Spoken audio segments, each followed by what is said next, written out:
Aries, and welcome to your weekly forecast reading. This is for the week of January 6th. Guys, we're here. We're in it. It's the new 2020. Feels so good. And even if we are still clearing and making decisions, and even if we're still being triggered a little bit, we are so much more conscious and so much more aligned.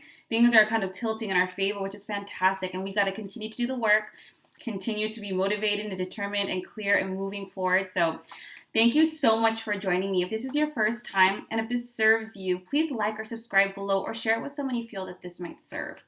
All right, Aries, this is for Sun, Moon, or Rising, so please be sure to check all three of your signs to have a complete understanding of your energetic forecast. All right, let's jump into it. Deep breath in.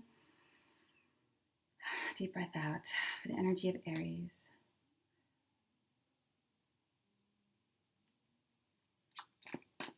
Six.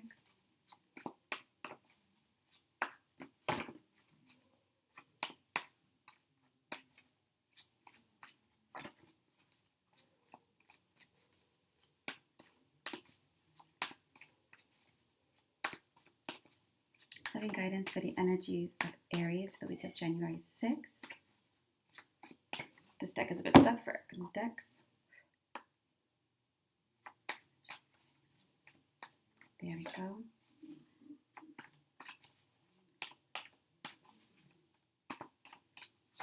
And one more.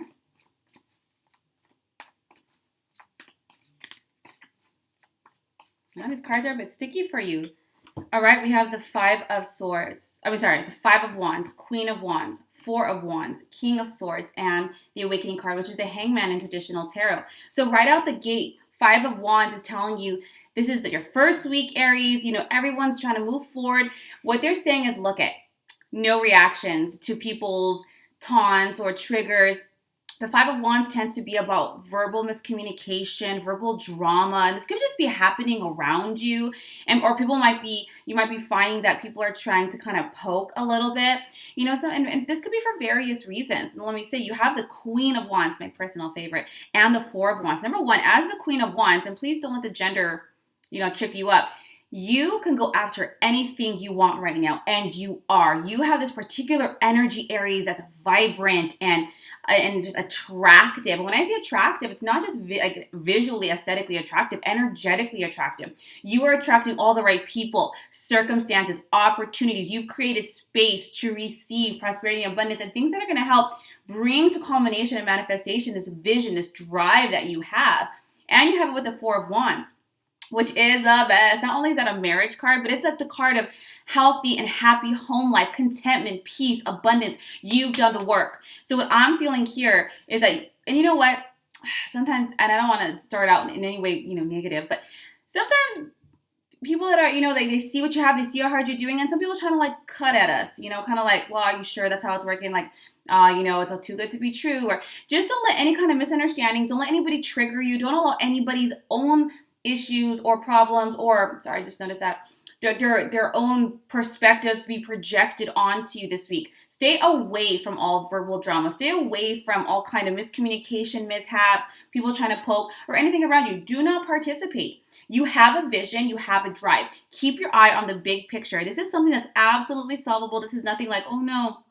And yes, it is going to require patience. I know that Aries is my moon, and I know that's not our forte, but have a little patience with those around you. Understand that what they're doing, saying, being, it really is just a projection of their own inner turmoil, their own perspectives, their own, things that they're working through. So maybe a little compassion might go a long way in helping you have a little patience with them, okay? Stay out of it. Keep your eye on the big picture. Keep moving forward.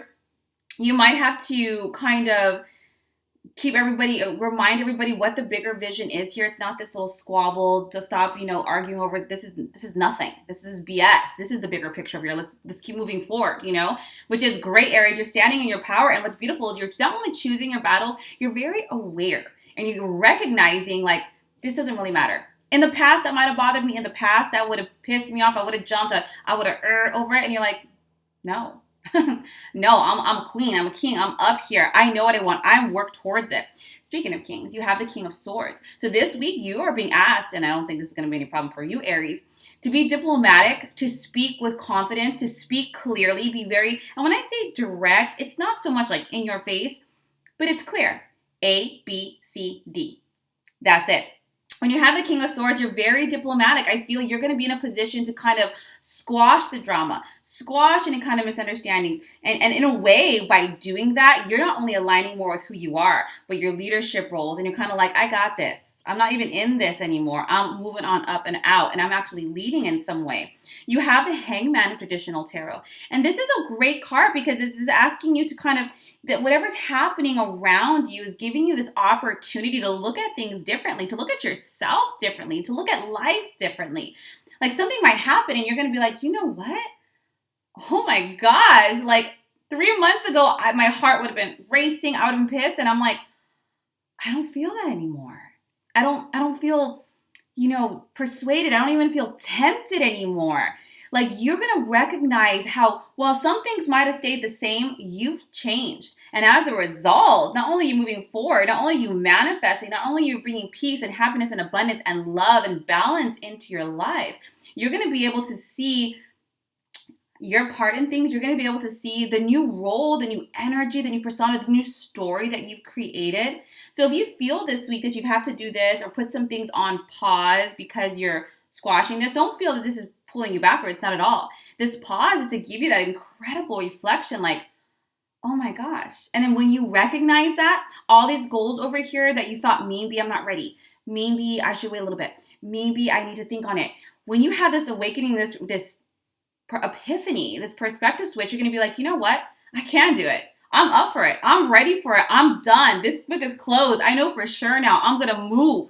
This is an incredible week, not just of manifesting, not just of creating circumstances that serve your highest good and what you're trying to do, but it's also bringing harmony and peace within yourself, and you're stepping into these diplomatic, brilliant, even professional leadership-like roles, and you're speaking with clarity and confidence, but the kind that people can respect because it's objective. It's balanced mentally and emotionally. And in this space, you're going to start seeing, like, I can do this. I'm actually in a different space, and this doesn't bother me, and I'm ready to do this. And that's why you're having this situation, because it's what you need to recognize for yourself or situations around yourself so that you can move forward the week after, like, let's do this. This is a great week, Aries. I'm super, super proud of you. And being an Aries moon, proud of myself. I hope this serves you. If you guys would like a reading, a healing, or a coaching session, my link will be down below. Otherwise, I hope everyone had an incredible New Year's and a beautiful first week, 2020. And I'll see you next week for next week's readings.